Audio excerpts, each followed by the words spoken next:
Anger and anguish, a family's fury over the tower block fire disaster.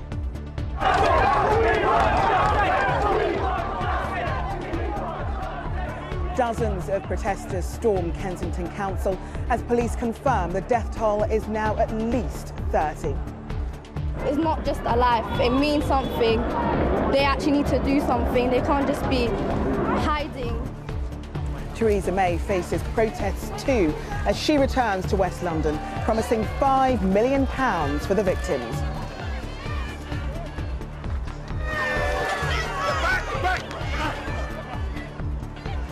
While her ministers are confronted in the street over her lack of action.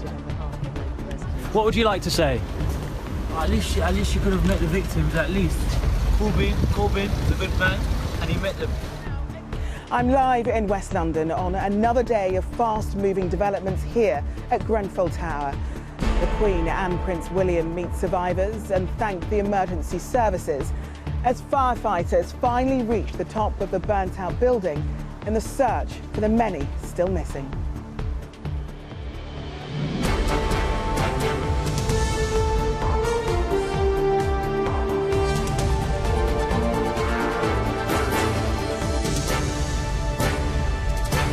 From West London, this is the ITV Evening News with Charlene White.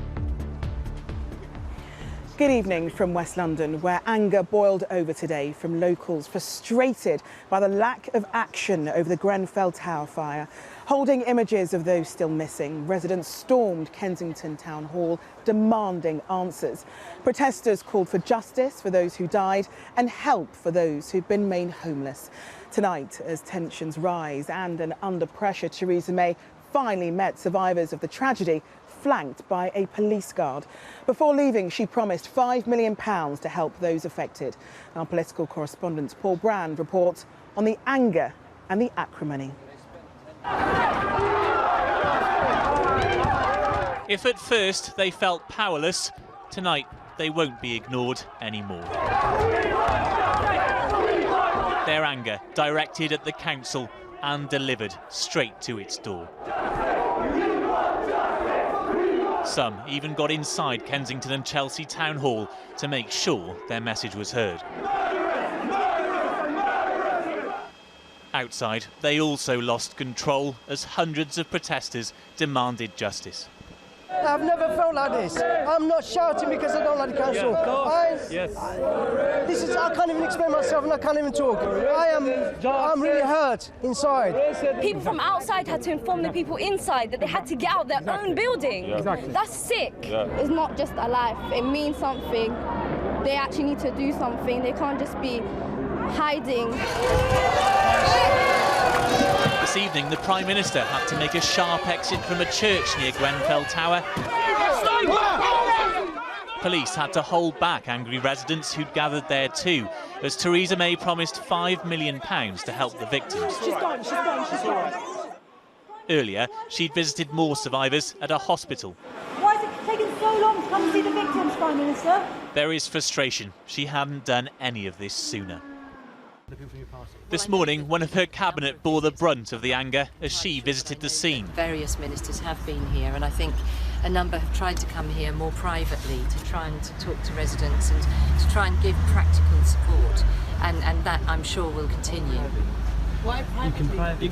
Yeah, there's a question. Why private? Basically, can I say one thing? Yes. Why has Sadiq Khan, Corbyn have come down here, not with all the stunt of bodyguards and police? They've come down here and spoke to people and actually down to level. Why is Theresa May coming here with a load of police, walking around, not meeting no one, not meeting a family? Who is now at the Westway Centre? There's victims there. Is there anyone from your party there? No local government. There is anger directed at every level of government here. Most have heard nothing from the authorities, save for letters delivered today of all times, warning residents about ball games and dog fouling. That's what they sent us today. That's what they sent us this morning. It's dated the 13th. That's what they gave out to us today. About dogs. Yeah? About dogs. No, are you okay? Yeah, the issue was...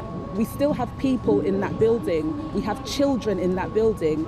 And they've actually got somebody to walk around all of the flats in the area and deliver this letter. Hand delivered. Hand delivered. If at first those affected by the Grenfell disaster didn't know how to feel, well, tonight the emotion is anger. The authorities may be promising to reveal the truth in time, but the people won't be kept out any longer. Paul Brandt, ITV News. Well, as you just saw, the Prime Minister came back here to the scene a short time ago, and in the last few minutes she's been speaking about her visit. This was a terrible tragedy that took place. People have lost their lives and others have lost everything, all their possessions, their home and everything.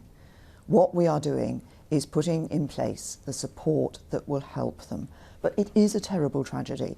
I have heard horrifying stories from the fire brigade, from the police and from the victims themselves who were in that tower, but also from other local residents, some of whom of course have not been able to go back to their homes either. What I'm now absolutely focused on is ensuring that we get that support on the ground. As I say, government is making money available. We're ensuring that we're going to get to the bottom of what's happened. We will ensure that people are rehoused, but we need to make sure that that actually happens. Well, the Queen and Prince William paid tribute to the bravery of firefighters and the generosity of volunteers today. In a show of support, they visited one of the relief centres and passed on their thanks and their praise. Upon seeing the scene of the fire, the Queen described it as an appalling sight. Chris Shipp reports. It's taken them 3 days, but this afternoon fire crews finally reached the roof. We can only guess at what they must have seen as they searched the upper floors of the tower. But the task of recovering bodies from the flats near the top may now quicken and give some answers to those families who so far had none. The families who did escape the horror of Grenfell Tower were visited by the Queen and Prince William this morning. They arrived underneath a concrete flyover at a sports centre where those left homeless are sleeping on the floor. The flames were just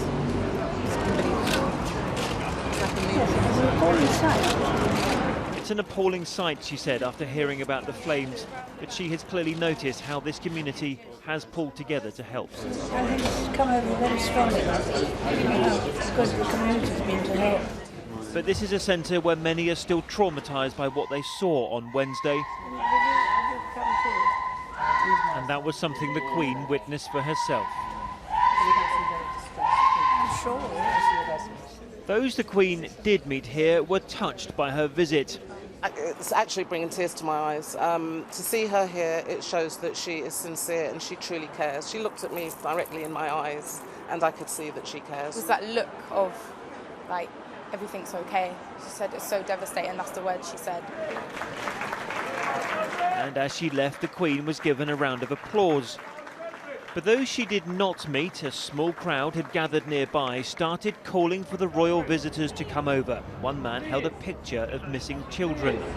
Come here, William, hurry, come on here. I'll be back, I'll come back. And when the cars had left, there was, unusually for a royal visit, a ripple of tension. And said, come here and talk to me. She didn't listen to him. You think actually you had the Queen, you had Prince William, you would have liked them to... Yeah, we want to talk. We want to talk, but they didn't listen. It seems there's a bit of anger now coming out after a day or two. Anger. The shock is going away, the anger's shock coming. away. 3 days, I can't sleep. Even today, I cannot sleep. But others noticed that the Queen had just done something that yesterday Theresa May didn't. But she's done better than the Prime Minister. The Prime Minister didn't even come and see the victims. What's that all about? Look, you just come and see the firefighters. And you could feel it in this community today that grief is giving way to anger. On the wall of tributes, among the many messages, is one that reads, £400 million of public money for a refit of Buckingham Palace, but no money for poor people's fire alarms and sprinklers. The other criticism which is expressed here centres on the length of time it is taking to confirm the number of dead and to tell the families of the missing that they must stop hoping for a different outcome. Good morning, everybody. The police confirmed earlier that the number of those killed had risen, but they still do not have a final figure. As I've said before, we always knew the number of those that had died would increase. And I'm able to say at this point in time, we know that at least 30 people have died as a result of this fire. Police have said the fire which caused all this was not started deliberately, but the cause and also the response will make for tough work for the forthcoming public inquiry. Chris Ship, ITV News, West London. We still don't know the names of all those who died, but slowly more names and details are emerging of those still missing. Among them, Rania Ibrahim, a mother of 2 small children. She's not been heard from since she uploaded a video showing her in a smoke-filled corridor on the 23rd floor. Brother and sister Ferdoz and Yahya Kadir, who live 1 floor down.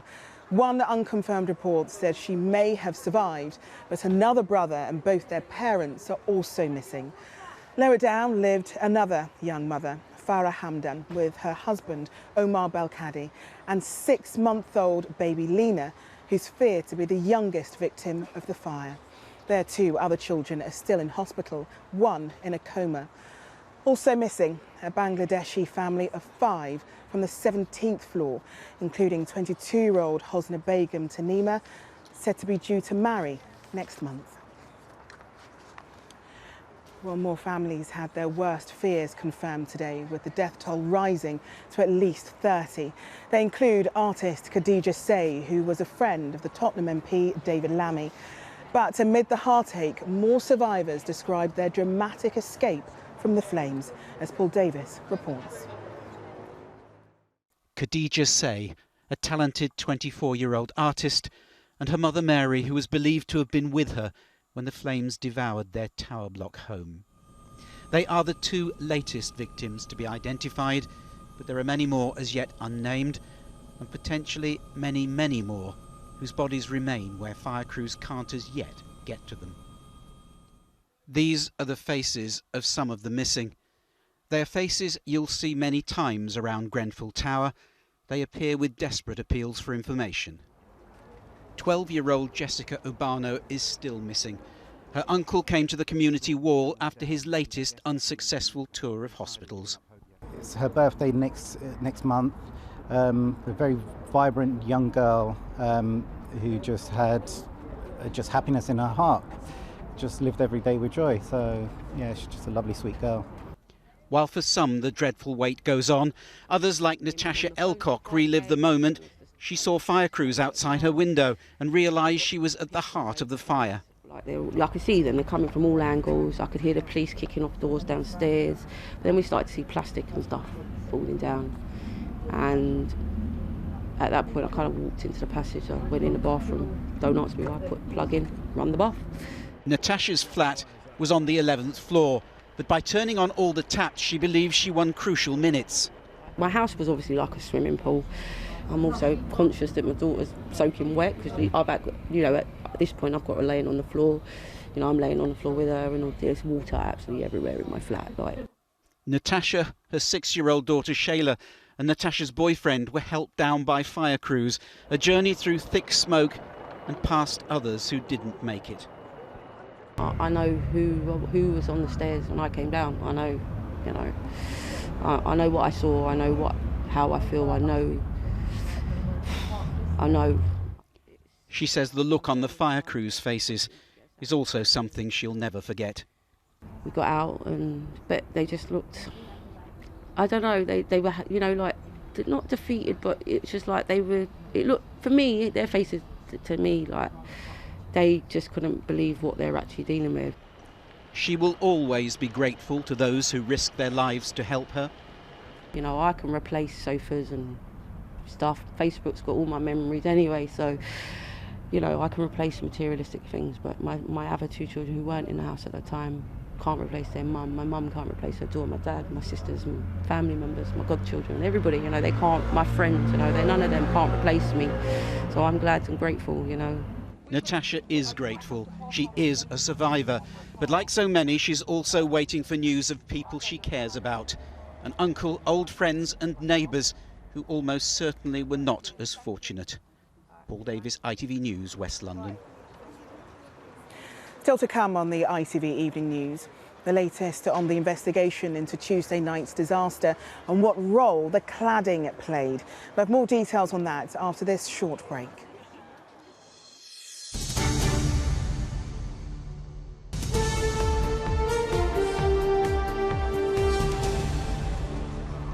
Welcome back to West London, where fire investigators are tonight searching for clues for the causes of the Grenfell Tower disaster.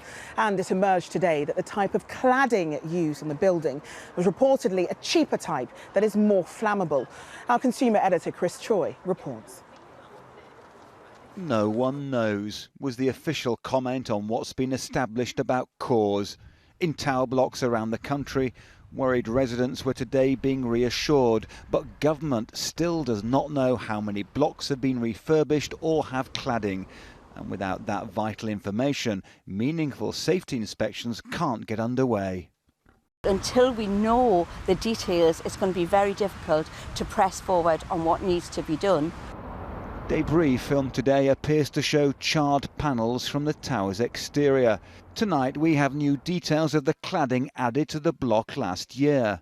A product called Bond PE, but a fire-resistant version, reportedly £2 more costly per square, was not used. And the insulation firm Celotex has told us their records show one of their products was purchased for the use in refurbishing the building. The product is made from a rigid foam plastic called polyisocyanurate. Both the cladding and insulation met all building codes and legal safety standards. Pilgrim Tucker is a community organiser who worked with the Grenfell Tower residents. She says the more expensive cladding should have been used. Unfortunately, I'm not surprised at all. This is consistent with public-private partnerships in housing, where the aim is to keep the cost as low as possible.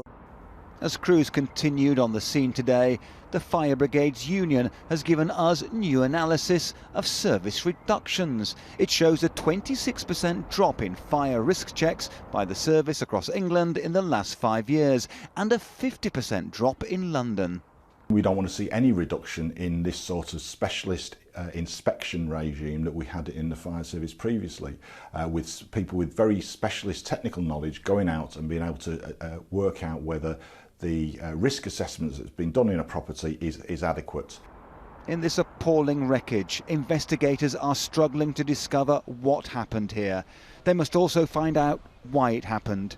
Meanwhile, people shattered by this catastrophe are getting promises. What they now need are answers. Chris Choi, ITV News. Over the past few days, there's been no shortage of help from within the local community. Neighbours have rallied round, offering time, support and often a shoulder to cry on. Some of the volunteers have lost friends in this disaster, but they told Ben Chapman why it's so important to be there. For 3 days, Notting Hill Methodist Church has been a focal point for flowers and reflection, for condolences and donations. But spirit and generosity here is also measured in time, given by volunteers like Miranda, desperate to help her neighbours in whatever way she can. And we listen to them, we sit them down, we hug them, we hold them, we're providing food and clothes and we're giving them new clothes. But I think that's the most important thing, that they've had somewhere to come. Here, the gifts of physical things have been matched by offers of help from around 500 people. Some of them, like Mercy, have barely slept since Tuesday night. She lives round the corner and learned this morning 2 of her friends died in the fire. And yet, she's still here, helping. This is what they would want me to do, be out in the community, serving the community. Because one might forgive you for sitting back and mourning. They would want me to be out there in the community. I don't really want to take the day off. This is where I belong. I need to serve people around me and just signpost and just comfort them. It's been described as a tight-knit neighbourhood, and yet most of the volunteers barely know each other. In the shadow of such horror, it is, says the vicar, a community of strangers supporting each other. Ben Chapman, ITV News, West London. And that brings this programme to a close at the end of another week where our thoughts are once again with those caught up in tragedy and horror. We still don't know how many people died in the Grenfell Tower fire on Tuesday night. Perhaps we never will. But we know that it was almost certainly preventable. In one of the country's richest boroughs, costs were cut for its poorest and most vulnerable residents, and their safety warnings were ignored. When the fire erupted, they were as powerless to escape the flames as they were to prevent it from happening in the first place. The local community are determined that those who suffered will not be forgotten and want those responsible held to account. Grenfell Tower's lasting legacy could be as a turning point for change, felt not just here, but across the entire country. Well, that's it from us for now in West London. Tom Bradby will be here with news at 10. But from everybody here on the team, goodbye.